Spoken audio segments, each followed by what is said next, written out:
2019 நீதிபதியாக பணியில் சேர்ந்து 2052 தான் இவங்க வந்து ரிட்டையர்ட் ஆக போறாங்க.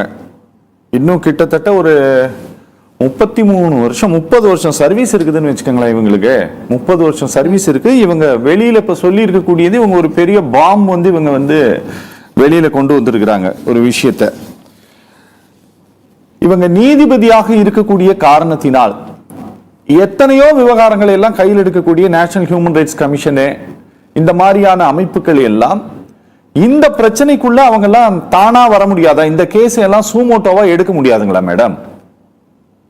அதாவது வந்து இந்த உத்தரப்பிரதேசத்தில் என்ன மாதிரி ஆட்சி நடந்து கொண்டிருக்கிறது என்றால் அசுரத்தனமான ஆட்சி நடந்து கொண்டிருக்கிறது. அங்க பெண்களுக்கும் பாதுகாப்பு கிடையாது, பட்டியலினத்தவர்களுக்கும் பாதுகாப்பு கிடையாது, சிறுபான்மையினர் இனத்தவருக்கும் பாதுகாப்பு கிடையாது, ஒட்டுமொத்தமாக மக்களுக்கு அங்க பாதுகாப்பே கிடையாது.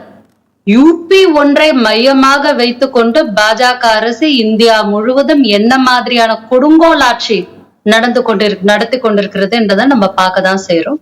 அதிகபட்சமான பாராளுமன்ற தொகுதி அங்கதான் உண்டு. அவங்களுக்கு அங்க அசுரத்தனமான பலம் உண்டு.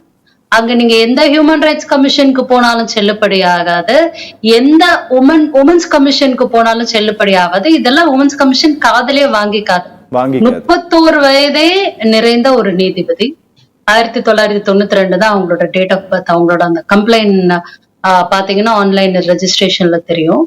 31 வயதான ஒரு நீதிபதி நீதியை வந்து நிலைநிறுத்த வைப்பதற்காக வாழ்க்கைய வந்து ஒரு லட்சியமாக எடுத்துக்கொண்டு அந்த லெவல்ல வந்து அவங்க இந்த சின்ன வயசுல வந்து அவங்க அந்த லெவல் அடைந்திருக்கிறாங்க அப்படின்னா ஒரு குறிக்கோளுடைய பெண், ரொம்ப டிசிப்ளின்டான ஒரு பெண்ணாக தான் அவர் இருப்பார். அப்படிப்பட்ட ஒரு டிசிப்ளின்டான ஒரு பெண்ணாக அவர் இருக்கக்கூடிய ஒரு நிலைமையில் தான் அவர் இவ்வளவு ஒரு பெரிய பதவியை இந்த ஒரு சிறிய வயதில் அவர் வந்து அடைந்திருக்க முடியுது.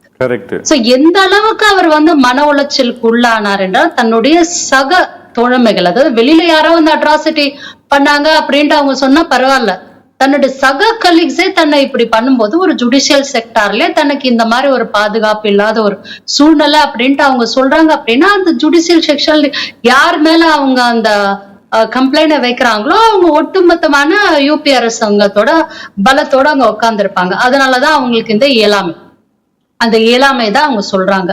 நாட்டில் பாஜக அரசின் ஆட்சியில் தான் உயர் நீதிமன்றத்தை சார்ந்த ஜட்ஜ்கள், உச்ச நீதிமன்றத்தை சார்ந்த ஜட்ஜ்கள் எல்லாம் மீடியாக்களை சந்தித்து எங்களுக்கு வந்து எங்களோட உயிருக்கு பாதுகாப்பு இல்லைன்ட்டு சொல்ற காலம் தான் நம்ம பார்த்திருக்கோம். நமது மாண்புமிகு பாரத பிரதமர் மீடியாக்களை சந்திக்கிறது இல்ல.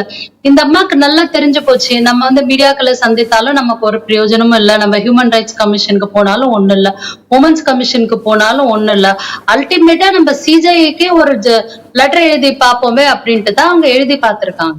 சோ எந்த அளவுக்கு ஒரு பெண் மன உளைச்சலுக்குள்ளாகி இருந்தால் தன்னோட உயிரை மாய்த்து கொள்ள எனக்கு வந்து ஒரு வாய்ப்பு கொடுங்கள், என்னுடைய சாவுக்கு யாரும் காரணம் இல்லை, என்னோட இந்த ஃபேட், அதாவது இந்த லாஸ்ட் வரி வந்து ரொம்ப உறுத்தலான வரி, என்னுடைய இந்த தலைவிதிக்கு யாருமே காரணம் இல்லை என்று நமது நாட்டின் ஒரு சக்சஸ்ஃபுல்லான ஒரு உமன் சொல்றாங்க. அவங்க என்ன சொல்றாங்கன்னா இந்த நாட்டில் இருக்கக்கூடிய ஒர்க்கிங் கிளாஸ் எல்லா உமனுக்கும் இது பொதுவானது அப்படின்றாங்க. அப்ப அது எனக்கு பொதுவானது, என் சகோதரிக்கு பொதுவானது, என் அடுத்த வீட்டுக்காரங்களுக்கு பொதுவானது அப்படின்ட்டு நம்ம நாட்டில் இருக்கக்கூடிய அத்தனை வேலைக்கு போகிற பெண்களுக்கும் இது வந்து பொருந்தும். அதாவது வந்து அரசியலும் பெண்களும் அப்படிங்கிற கோணத்துல நான் என்னைய நினைத்து பார்க்கும்போது கூட பெண்கள் வந்து பல கட்டத்துல பல இன்னல்களை வந்து அனுபவிக்கிறோம்.